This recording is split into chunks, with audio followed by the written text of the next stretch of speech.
राधे राधे, जय श्रीमन नारायण। आज मैं आपको कामिका एकादशी की कथा सुनाऊंगी।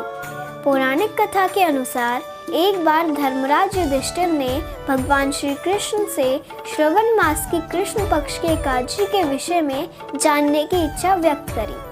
तब भगवान श्री कृष्ण ने उन्हें कामिका एकादशी का संपूर्ण महात्म्य जो ब्रह्मा जी ने नारद जी को सुनाया था, कृष्ण भगवान ने धर्मराज युधिष्ठिर को सुनाया कि बहुत समय पहले की बात है।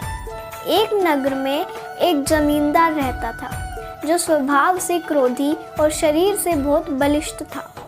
उसके निकट ही एक ब्राह्मण रहता था। उस जमींदार की उस ब्राह्मण से बिल्कुल नहीं बनती थी। वो अक्सर आपस में झगड़ते रहते थे। एक दिन उनका आपस का लड़ाई झगड़ा बहुत बढ़ गया और क्रोध में आकर उस जमींदार ने उस ब्राह्मण की हत्या कर दी। जब उसका क्रोध शांत हुआ तो उसे एहसास हुआ कि उससे महापाप हो गया है। ब्राह्मण की हत्या करने से उसे ब्रह्म हत्या का पाप लग गया है।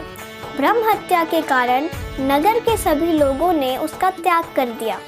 नगर का कोई व्यक्ति उससे कोई भी संबंध रखने को तैयार नहीं था। ब्रह्म हत्या के कारण उसका समस्त यश नष्ट हो गया था। उसका मान सम्मान, धन संपत्ति सब नष्ट हो गया।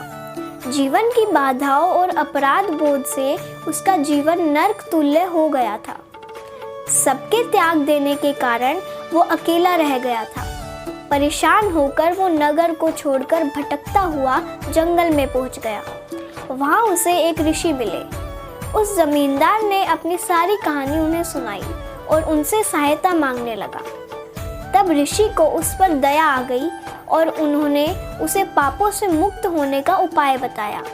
ऋषि ने कहा, हे वत्स, ब्रह्म हत्या के पाप से मुक्ति पाने के लिए तुम्हें परम पुण्यदायिनी कामिका एकादशी का व्रत करना होगा।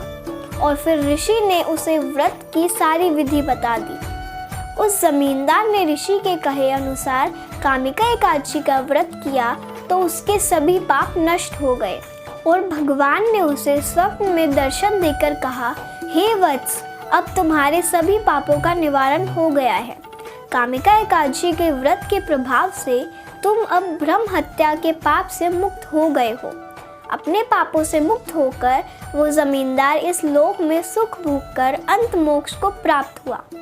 यदि आपको व्रत की पूजा विधि के बारे में जानना है तो चैनल पर जाएं। राधे राधे, जय श्रीमन नारायण।